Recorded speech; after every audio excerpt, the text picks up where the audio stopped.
Hola a todos hermanos, gracias y paz a todos ustedes. El día de hoy vamos a estudiar el Salmo número 4. Y bien, este Salmo va ligado al Salmo número 3, en el cual nos dieron un poco del contexto nos hablaron de qué trataba este Salmo, ¿no? Y el Salmo era de cuando David está huyendo de Absalón, su hijo, ¿no? Pues bien, este salmo es una oración vespertina, lo dice el mismo salmo, dice que este salmo está hecho para instrumentos de cuerda. Esas son las instrucciones que pues prácticamente el escritor del salmo deja, ¿no? Para que se puedan cantar. Dice, para el director del coro, para instrumentos de cuerda, y es un salmo de David.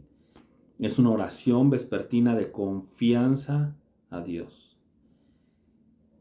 En el contexto que nos dieron acerca de la historia de Absalón y de cómo persiguió a su padre, cómo intentó quedarse con el reino, vemos aquí a David diciendo este salmo. Y este salmo, como dice, de confianza vespertina, ¿por qué? Usualmente cuando dormimos y cuando es de noche, pues es el momento en el que más vulnerable estamos, porque simplemente pues estamos dormidos. Entonces nosotros como seres humanos necesitamos siempre confiar en Dios, pero lo vamos a ver conforme vayamos avanzando con este salmo.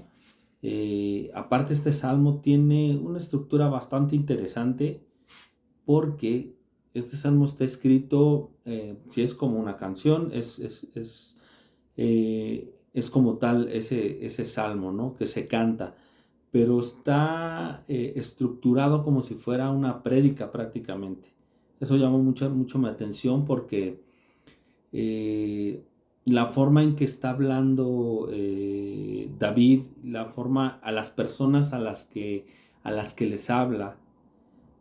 Vemos muchos salmos en los que simplemente se refiere a Dios, acerca de la gloria de Dios, pero este salmo vamos a notar lo peculiar que es porque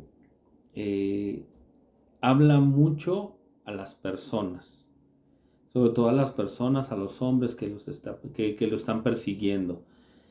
Vamos al versículo número 1. Teniendo en cuenta todo esto, el versículo número 1 dice, cuando clamo, lo voy a leer en la nueva versión, Nueva Biblia de las Américas. Dice, cuando clamo, respóndeme, oh Dios de mi justicia, en la angustia me has aliviado, ten piedad de mí, escucha mi oración. Bien, aquí David empieza dirigiéndose a Dios, dirigiendo su voz hacia Dios, dirigiendo su oración, todo su corazón, todo lo que tiene que decir, dirigido hacia el único ser que le puede responder, al único ser que, como dice, tiene piedad y que puede escucharnos. Y el que Dios nos escuche tiene que ver simplemente con el hecho de que Él tiene misericordia y su gracia es infinita. Por eso es que Él atiende nuestras oraciones. Él escucha lo que tenemos que decir. Bien, y esto no se debe a nuestros esfuerzos, a nuestros méritos, a las cosas que nosotros podemos decir que hacemos o lo justo que podemos creernos. Es simplemente a su gracia. Y aquí David apela a esas dos cosas, a la justicia y a la gracia. Y vemos que en esta parte dice, oh Dios de mi justicia. Y no porque David esté diciendo porque yo soy una persona justa. No, lo que está diciendo David es que la justicia que él tiene es la justicia que proviene de Dios. que lo que Dios ha hecho, lo que Dios le ha dado es esa justicia. Esto equivale a que Dios es justo. Y aunque Él conoce nuestra justicia siempre va a tener algún defecto. Por eso necesitamos siempre entender esa parte de la justicia de Dios. Para que seamos tratados no como merecemos. Porque si fuéramos tratados como merecemos, conforme a esta justicia,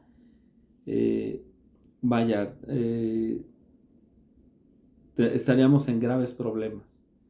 Entonces, siempre debemos apelar en nuestra oración a esa justicia de Dios. En el versículo número 2, aquí es donde empezamos a ver cómo cambia este aspecto. Porque ahora ya no se dirige a Dios. Ya no se dirige al Dios que lo ha escuchado, que lo ha sustentado, que lo ha aliviado en esa angustia. Ahora se dirige a los hombres que lo han perseguido, que han hablado de él. El versículo número 2 dice: hijos de hombres, ¿hasta cuándo cambiarán mi honra en deshonra? ¿Hasta cuándo amarán la vanidad y buscarán la mentira? ¿Ven cómo está estructurado como si fuera una prédica? Primero ora a Dios y después exhorta a estas personas, diciéndoles ¿hasta cuándo? Y dice ¿hasta cuándo cambiarán? En este aspecto, lo que estamos viendo es simplemente la actitud de una mentira, porque simplemente están cambiando algo que David es o que David representa por algo que no es. Dice que cambiaron su honra en deshonra. Ellos tomaron lo bueno que tenía David y lo cambiaron por algo malo. Lo lograron mintiendo. Dice, ¿hasta cuándo harán esto? ¿Hasta cuándo seguirán mintiendo acerca de mí? ¿Ven por eso lo importante que David hizo en el primer versículo? Orar a Dios, al Dios de esta justicia. Porque estos hombres simplemente mintiendo hacen que quieren hacer ver mal a David. Y eso me recuerda a lo que dice Mateo en el sermón del monte, cuando Jesús dice, y bienaventurados son cuando los persigan y digan toda clase de mentiras contra ustedes. Porque nosotros como cristianos y como seguidores de Cristo estamos expuestos a eso. Estamos expuestos a que la gente nos vea. Y aunque llevemos una vida hasta cierto punto piadosa, pues muchas veces esta vida incomoda a la gente. Y la única forma en que pueden dañar nuestra imagen, pues es mintiendo. Lo peligroso es cuando no mienten acerca de nosotros. Pero por eso Jesús, cuando nos dice bienaventurados son ustedes, cuando digan toda clase de males, cuando les inventen cosas. ¿Y esto por qué se hace? Y David hace esta pregunta otra vez, porque hace otra pregunta, dice, ¿hasta cuándo amarán la vanidad y buscarán la mentira? Y el hecho de buscar la vanidad es buscar siempre el que yo quede bien, el que yo quede bien delante de los demás. Y estas personas simplemente querían destruir la reputación de David a base de mentiras. ¿Para qué propósito? Para que ellos se vieran bien delante de los demás. Pero se nos olvida que David es un hombre de Dios y que también dentro de todo esto Dios está involucrado, porque Dios, David, como sabemos, como dice la Escritura, era un hombre conforme al corazón de Dios. Y estas personas que buscan la vanidad y la mentira, es decir, están buscando cosas sin consistencia alguna, cosas que no sirven. Buscan objetivos que están prácticamente enfocados al fracaso. Porque todo en este mundo es pasajero. Salomón escribió: todo en este mundo es vanidad, vanidad de vanidades. Y están enfocados a este fracaso. Todos los que aman las cosas de este mundo van en busca de verdades engañosas, de cosas engañosas, de lo que ellas piensan que es verdad, pero no lo es. Y bien dice un dicho, ¿no? No todo lo que brilla es oro.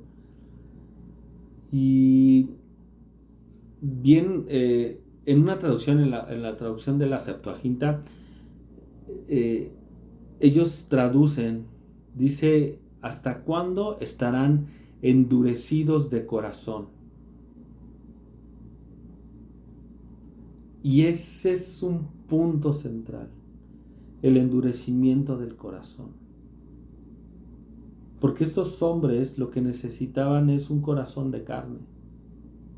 Estos hombres estaban enfocados al mundo. Por eso es que David está exhortándolos a que tengan ese cambio en su vida, a que tengan ese cambio de mente, a que tengan ese cambio de corazón.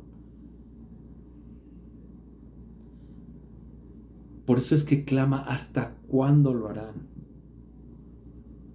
¿Hasta cuándo deshonrarán esta gloria?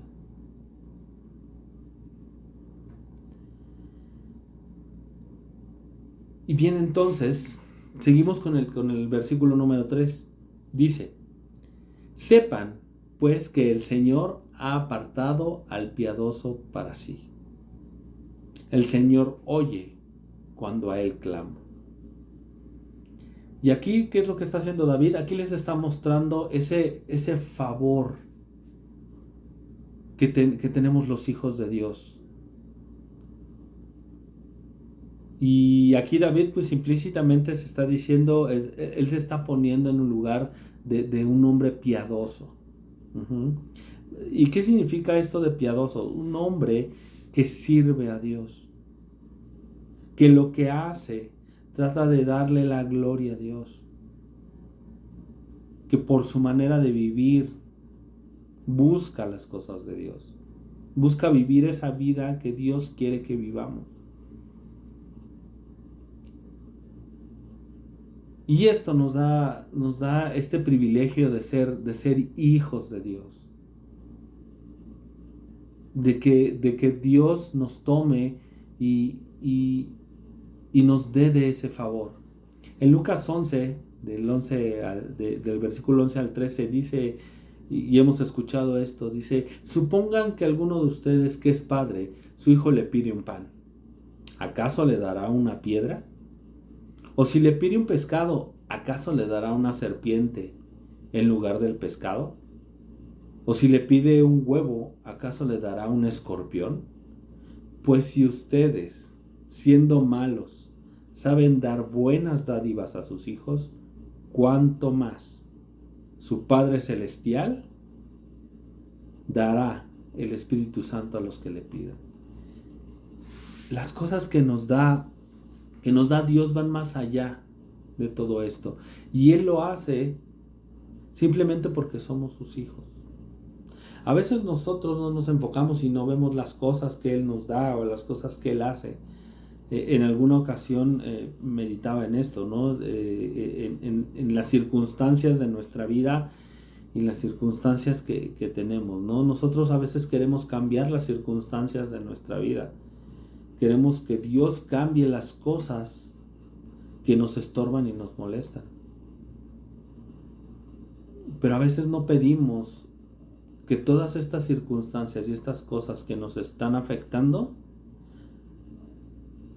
produzcan un cambio en nosotros.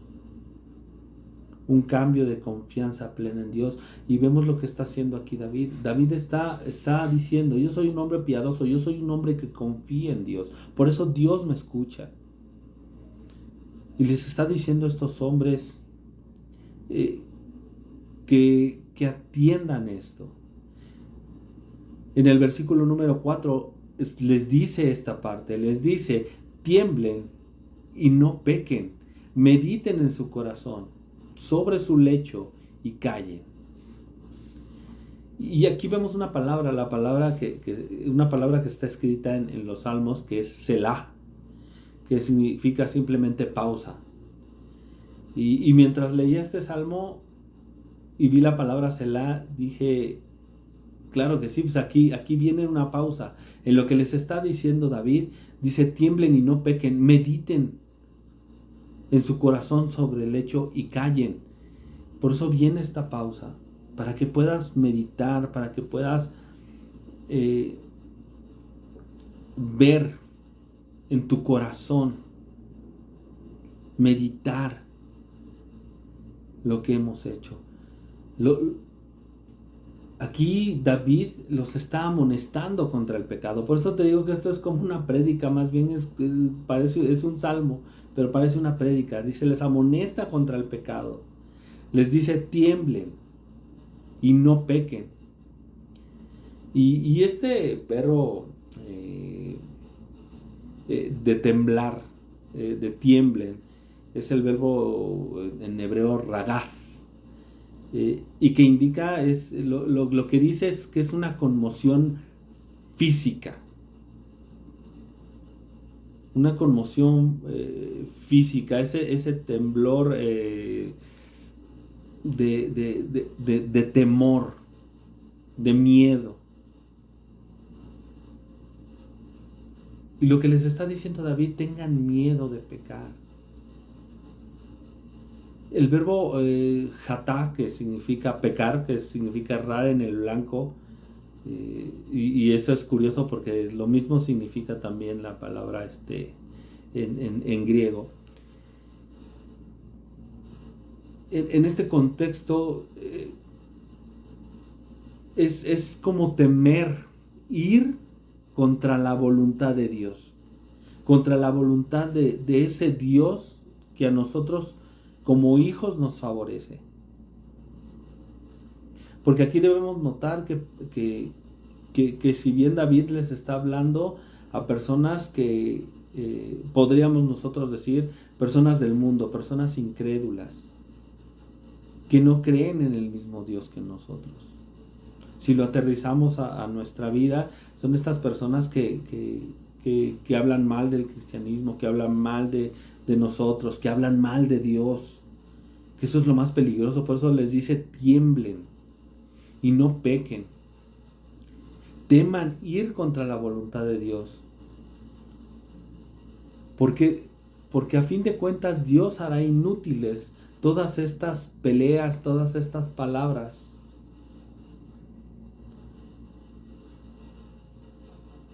A nosotros como cristianos en este contexto podría referirse también a lo que nos dice Pablo en Efesios 4, 26 y 27. Dice, enójense, pero no pequen. No se ponga el sol sobre su enojo, ni den oportunidad al diablo. Nosotros conocemos esta palabra y nosotros conocemos lo que dice la Escritura. Sabemos que ese enojo que nos lleva a pecar no debe ir más allá de cierto punto. Por eso debemos meditar en nuestro corazón cada noche. El día de hoy, ¿qué fue lo que hice? ¿Qué me llevó a deshonrar a Dios? Porque nosotros podemos hablar de los incrédulos y de los que no creen en Dios, pero nosotros como tal, nosotros también debemos cada noche, antes de ir a dormir, antes de acostarnos a dormir, meditar en nuestro corazón. ¿En qué desobedecí hoy a Dios? ¿En qué pequé? ¿Qué fue lo que hice? Y temblar, de verdad temblar, porque hemos ido en contra de la voluntad de Dios. Y yo sé que pecar bueno, es implícito en el ser humano. Los cristianos también lo hacemos. Pero nosotros podemos tener esto, meditar en nuestro corazón y arrepentirnos, tomar una dirección contraria, pedirle a Dios que nos haga más obedientes a su voluntad. Y es aquí donde cambia la estructura de esta prédica y dice: y ofrezcan sacrificios de justicia y confíen en el Señor. Y eso es de lo que estamos hablando. Nos hemos arrepentido, hemos meditado en lo que hemos hecho, hemos meditado en las circunstancias de este día. Ahora ofrezcamos sacrificios de justicia y confiemos en el Señor. Por eso es que la confianza en el Señor es tan importante para nosotros. Si bien los incrédulos no tienen esta confianza, nosotros conocemos esta parte. Él ahora les aconseja que tomen conciencia de su deber para con Dios. Ofrecer sacrificios de justicia quiere decir que debemos dar esa parte de nosotros que es indispensable para que esa condición interna que tenemos nos lleve a confiar más en Dios. El que cumple estos deberes para con Dios puede estar seguro de que Dios está con él, de que Dios lo va a cuidar, de que Dios lo va a proteger, de que tenemos su gracia y su misericordia. Podemos estar seguros de que la providencia de Dios está con nosotros. Si bien hay veces en las que parece que no todo está bien, de que no todo nos parece favorecer, la misma Escritura nos dice: todas las cosas nos ayudan para bien. Y no dice algunas, dice todas las cosas. Por eso nuestra confianza en Dios debe estar puesta en que Él cambie nuestras circunstancias, y si no las cambia, que nosotros podamos cambiar de mente, cambiar nuestra mente para entender cuál es la voluntad de Dios. Por eso es importante que nosotros confiemos en Él. A veces las cosas no parecen favorecernos, a veces el panorama parece oscuro, las cosas parecen ir a veces de mal en peor. Pero nosotros tenemos un Dios justo, un Dios poderoso, un Dios que nos ha dicho que Él estará con nosotros, que Él nos sustentará, que Él nos llevará a buenos pastos, que Él es nuestro pastor. Debemos de confiar en Él. Debemos estar seguros de esta protección divina. Cambiar nuestra manera de enfocar las cosas y de ver las cosas, y de verlas más como las ve Él. Pedirle a Dios que nos dé la capacidad de ver las cosas como Él las ve. En Romanos 12:1 dice: por tanto, hermanos, les ruego por las misericordias de Dios que presenten sus cuerpos como sacrificio vivo, santo y aceptable a Dios, que es el culto racional de ustedes. Y sí, debemos presentar nuestros cuerpos como ese sacrificio, lo que somos, lo que tenemos, lo que percibimos, nuestra mente, nuestro corazón, enfocadas a ese sacrificio, a saber, a rendirle todo a Dios. Eso es lo que significa. Y eso es lo más racional que podemos hacer. Eso es lo más lógico. Confiar plenamente en Él. Nuestra confianza sea plena en lo que Él dice, en las promesas que nos ha dado.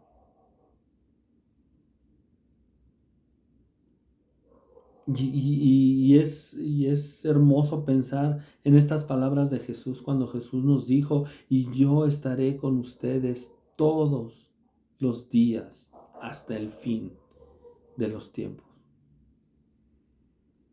Medítalo, hermano, y eso es hermoso. ¿Sabes? Él es el Dios que no te va a abandonar nunca, que siempre va a estar contigo. Por eso este salmo es tan hermoso, porque es una oración de confianza plena en Dios, de una fe plena en lo que Él hará en tu vida.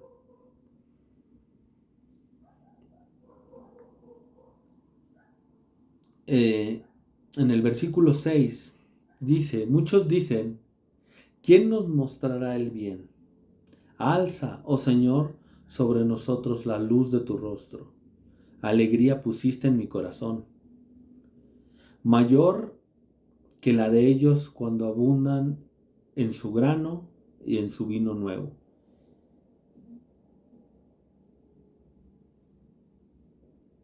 Bien, este versículo es un poco difícil. Dice, muchos dicen, y sí, muchos dicen, ¿quién nos mostrará el bien? Y es que el ser humano siempre quiere que las cosas buenas que pasan o que puedan llegarnos a pasar en nuestra vida se vean. O sea que queremos que las bendiciones, si lo trasladamos a un lenguaje más, queremos que las bendiciones de Dios se vean. Queremos que las bendiciones de Dios puedan ser palpables, puedan ser, me ha tocado, no sé, analizar y ver las cosas cuando muchas personas dicen, es que Dios me bendijo con este carro. Y sí, es una bendición.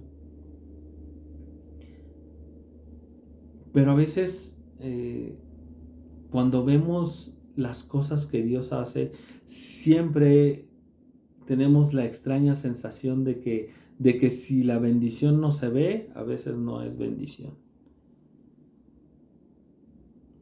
Y debemos recordar que Él nos ha bendecido con toda bendición espiritual en los lugares celestiales. Cosas que no se ven. Por eso es insensato los que dicen que pues, ¿quién nos mostrará el bien? ¿De qué están hablando? Y lo vemos en el siguiente versículo. Dice, alegría pusiste en mi corazón, mayor que la de ellos cuando abundan en su grano y en su vino nuevo. Las personas tendemos a alegrarnos cuando tenemos abundancia de cosas, cuando tenemos abundancia de lo que se nos ha dado. ¿Por qué? Porque nos sentimos seguros. Sentimos que no nos falta nada. Pero a veces esas cosas nos van apartando de Dios. Y estas cosas, el gozarse en ellas, es desear simplemente estas cosas materiales y si bien Jesús nos dijo, hagan tesoros en el cielo, donde ni la polilla ni el orín corrompen. Esto va más allá de lo que se ve. Ya nosotros hemos sido bendecidos con su Espíritu, hemos sido bendecidos con su presencia, con su palabra, con un Dios perfecto. Hemos sido bendecidos ya en los lugares celestiales. Tenemos un lugar en el cielo. Él fue a preparar un lugar para nosotros. Aunque nunca lo hemos visto, pero sabemos que ahí está. Y esa es una promesa y confiamos en esta promesa, porque nuestro Dios es un Dios de promesas y Él ha cumplido cada una de ellas.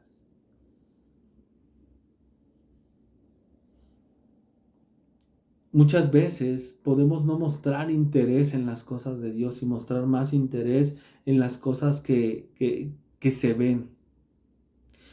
Podemos mostrar más interés en nuestro trabajo que, que, que en hablar con Dios. Podemos pasar más tiempo en nuestros dispositivos que orando a Dios o leyendo nuestra Biblia. Porque pensamos que lo material a veces es superior a lo espiritual. Porque aunque no lo pensemos, a veces así lo demostramos.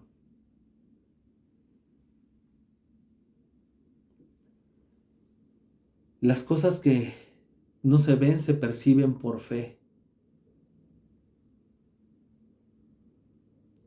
Y es en esa fe donde nosotros podemos rendir culto en adoración a un Dios invisible.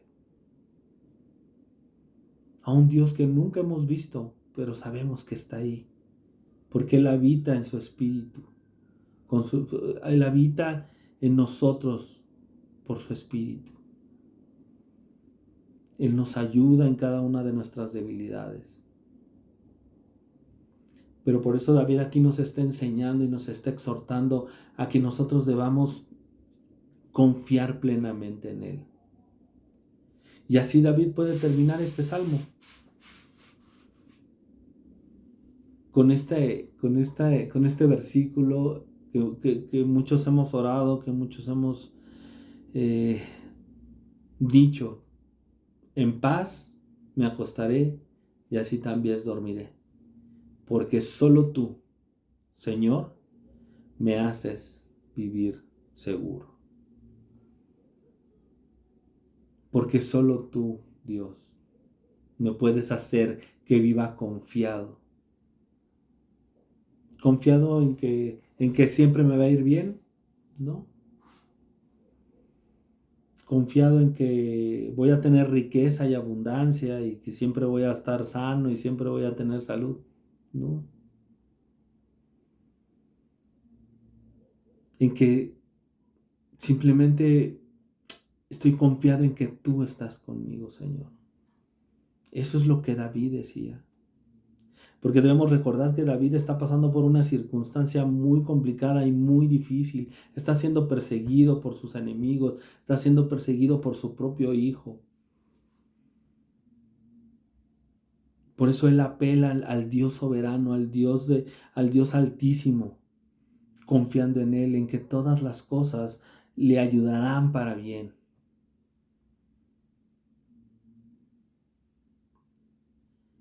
Cuando nosotros dormimos es donde estamos más vulnerables.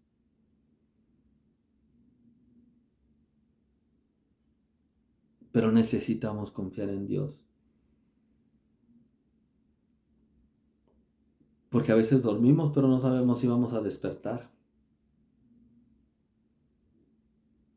Cuando llegue nuestro último sueño en nuestra vida, podamos decir estas palabras que también dijo Simeón. En Lucas 2:29 dice: ahora, soberano Dios, puedes dejar que tu siervo se vaya conforme a tu palabra, en paz. Y estamos seguros de que Dios nos recogerá en su seno. Él recogerá nuestra alma. Así que debemos seguir el consejo de David. En el Salmo 37:5 dice: encomienda a Jehová tu camino y confía en Él, y Él actuará. Si ponemos en manos de Dios nuestra confianza en Dios, todos nuestros asuntos, bien también podemos dejar en sus manos también los resultados. Él nunca nos defraudará.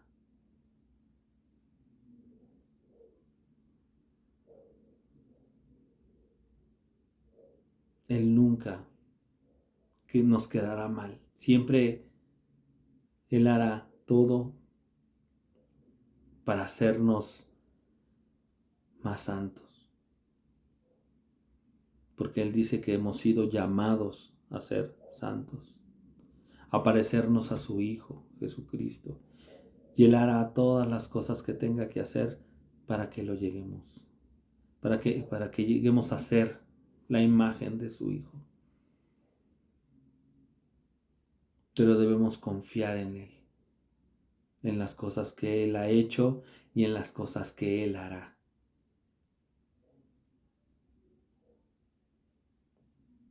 Vamos a orar. Bendito Dios, gracias Señor, porque sabemos que tenemos un Dios en el cual podemos confiar, en el cual podemos dejar todas nuestras cargas, todas nuestras angustias, sabiendo que tú, Señor, obrarás en nuestra vida. Santifícanos, Señor, en tu palabra, porque tu palabra es verdad. Moldea, Señor, nuestros corazones y nuestra vida para hacernos cada vez más y más a la imagen de tu Hijo Jesucristo. Bendito seas Dios, en el nombre de Jesús te damos gracias. Amén y amén. Gracias, hermanos, que Dios los bendiga y sigamos estudiando su palabra. Bendiciones.